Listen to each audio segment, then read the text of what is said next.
Let's talk John Textor, because obviously it's been a huge topic of conversation over the course of the last week or so, with the rumours coming out that Derby County are his second choice club, as well as his potential move for Sheffield Wednesday. Now, do I believe that he is potentially a good investor, good owner?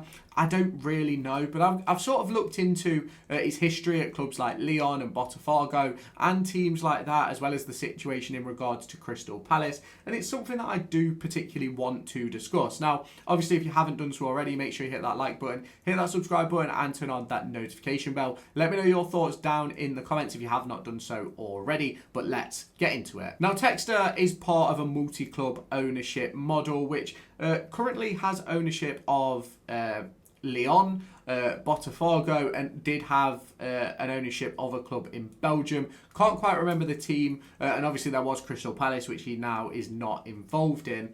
And to be honest with you, I don't think it's a terrible move to bring John Textor to Derby County, but ultimately I don't think it's the best one. Now, I'm going to discuss why in this video, so let's get into it. Now, John Textor, obviously his history in terms of the financial standpoint of football feels very Mel Morris-esque. Now, I was reading up about the Lyon situation, and from what I've read, now I could be wrong, and obviously if you are a Lyon fan or a Crystal Palace fan who has a little bit more information on that, please do let me know down in the comments.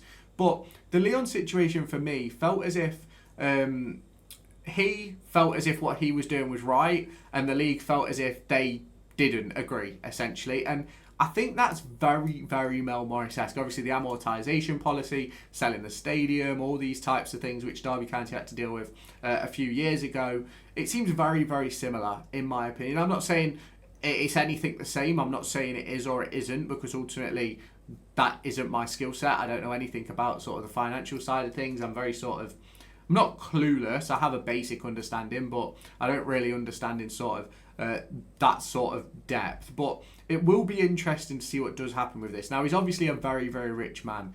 Eagles football holding, I think, is worth around $3.5 billion, in which I believe he is the owner. Ultimately, that also means that he has a wide range of cash, players, and all sorts that he can sort of manoeuvre about in a way that makes it easier for your football club to do things. Now, do I believe that Derby County should find themselves in one of these models? I'm not entirely sure. Do I think that it's a bad thing? No, not really. Do I think it can be a positive for a football club? Absolutely. Because I think that when you've got that situation, you look at Manchester City, for example, right? They've got, probably 10 clubs across the world who they have an involvement with, and those clubs then get the best youth players and things like that. If they sign a player that they aren't quite sure on, goes to one of those clubs to see if they can hit the mark, essentially. And I do think that it works, but I think obviously you've then got that situation of if you get into Europe, like we've seen with Crystal Palace and those sort of things, just for me, I don't really know how I feel about it, because obviously Crystal Palace have missed out on the opportunity of the Europa League as a result of John Textor's involvement in their club, and I just don't know how I feel about that. I think if I was a Crystal Palace fan, I'd be absolutely fuming. Now, don't get me wrong, any Crystal Palace content creators probably made an absolute bank off that situation, because it was ever changing, ever ongoing. They never had a situation where you didn't really know what was going off, and it was easy to talk about, if that makes sense. So it will be interesting to see what does happen with John Textor, and whether he does put his money into Derby County, or whether it ends up being a Sheffield Wednesday.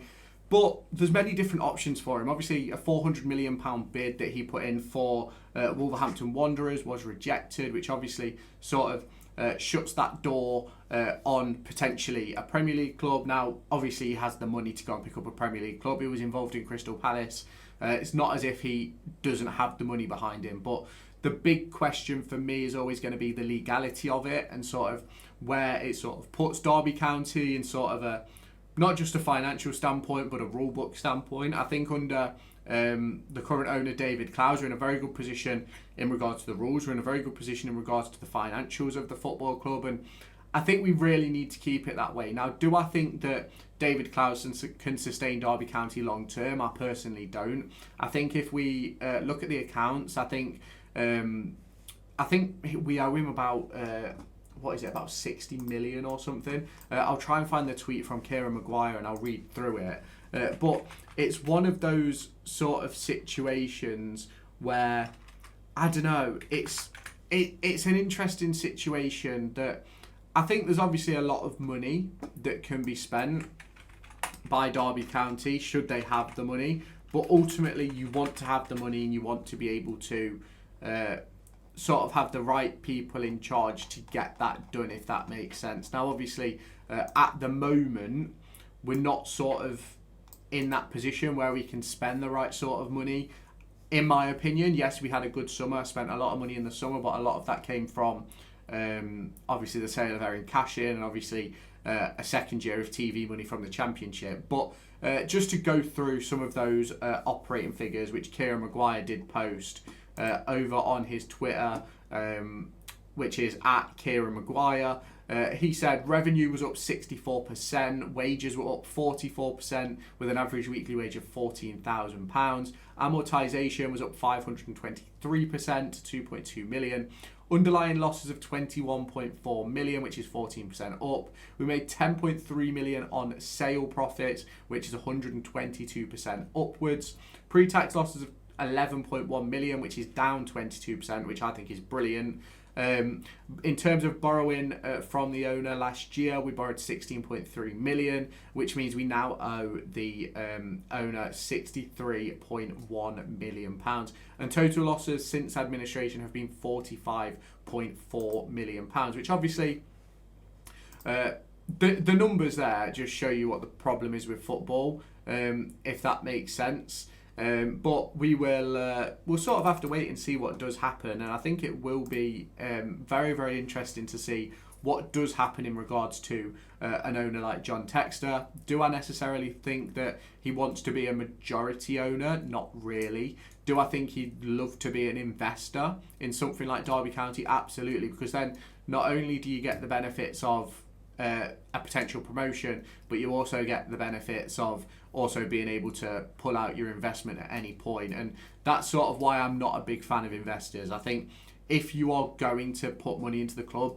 I need you to commit, we're going to fund this much, this many years, rather than having a situation where puts 10 million in this summer, then we wait and see what happens. If it doesn't work out, he fucks off, and then we're left in the lurch a little bit. So that's sort of the situation where I sort of want Derby County to go. Now, obviously, if you haven't done so already, make sure you hit that like button, hit that subscribe button, and turn on that notification bell. Let me know your thoughts on this John Textor situation down in the comments if you have not done so already, but I'll catch you in the next one. Bye-bye, guys. Will be interesting to see what does happen with this. Now, he's obviously a very, very rich man. Eagles football holding, I think, is worth around 3.5 billion, in which I believe he is the owner. Ultimately, that also means that he has a wide range of cash, players, and all sorts that he can sort of manoeuvre about in a way that makes it easier for your football club to do things. Now, do I believe that Derby County should find themselves in one of these models? I'm not entirely sure. Do I think that it's a bad thing? No, not really. Do I think it can be a positive for a football club? Absolutely. Because I think that when you've got that situation, you look at Manchester City,